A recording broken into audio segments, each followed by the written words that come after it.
Genesis chapter 1. Ang sugilanon sa kabuhatan.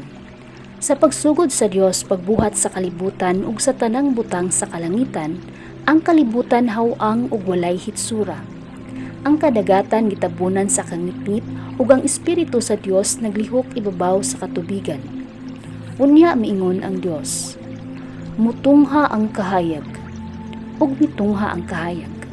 Nahimuot ang Dios sa kahayag nga iyang nakita o gilain niya kini gikan sa kangitngit. Ginganlan niya adlaw ang kahayag ug ang kangitngit ginganlan niya gabii. Milabay ang kagabhion ug miabot ang kabuntagon. Mao kadto ang unang adlaw. Unya miingon ang Dios, mutungha ang usa ka wanang nga magbahin sa katubigan. Ug nahimo kini. Pinaagi sa gibuhat niyang wanang, gilain sa Dios ang tubig nga didto sa ibabaw gikan sa tubig nga dinhi sa ubos ug nahimo kini. Ginganlan niyag langit ang wanang, milabay na usab ang kagabhion ug miabot ang kabuntagon. Mao kadto ang ikaduhang adlaw. Unya miingon ang Dios, matingob sa usa lamang kadapit ang tubig ubos sa langit aron motungha ang yutang mala. Ug nahimo kini. Ginganlan sa Dios og yuta ang mala ug ang tubig nga nalain ginganlan niyag dagat.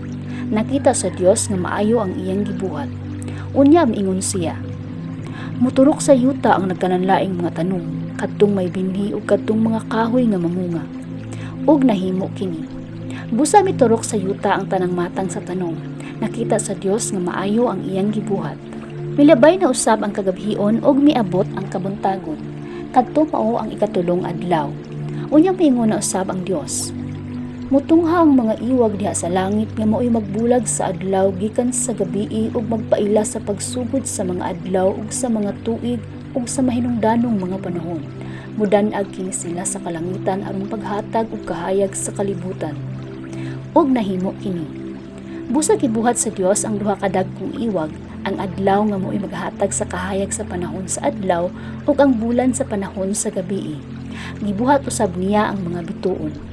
Gipahimutang sa Dios ang mga iwag diha sa langit aron magtan-ag sa kalibutan ug maghatag og kahayag sa adlaw ug sa gabii ug maglain sa kahayag gikan sa kangitngit. Nakita sa Dios nga maayo ang iyang gibuhat. Unya milabay na usab ang kagabhion ug miabot ang kabuntagon. Kadto mao ang ikaapat nga adlaw. Mingon na usab ang Dios, mapuno ang katubigan sa nagkalain-laing mga buhing mananap ug mapuno usab sa mga langgam ang kahanginan. Ug nahimo kini.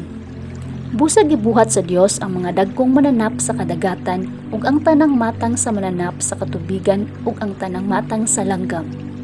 Nakita sa Dios nga maayo ang iyang gibuhat.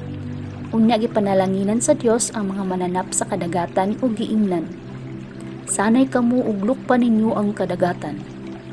Ngadto sa mga langgam miingon siya, sanay kamo.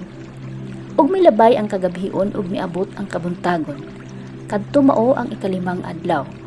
Unya miingon ang Dios, mutungha sa kalibutan ang nagkalain-laing mga mananap, mga kahayupan ug tanang matang sa mga ihalas nga mananap. Ug nahimo kini.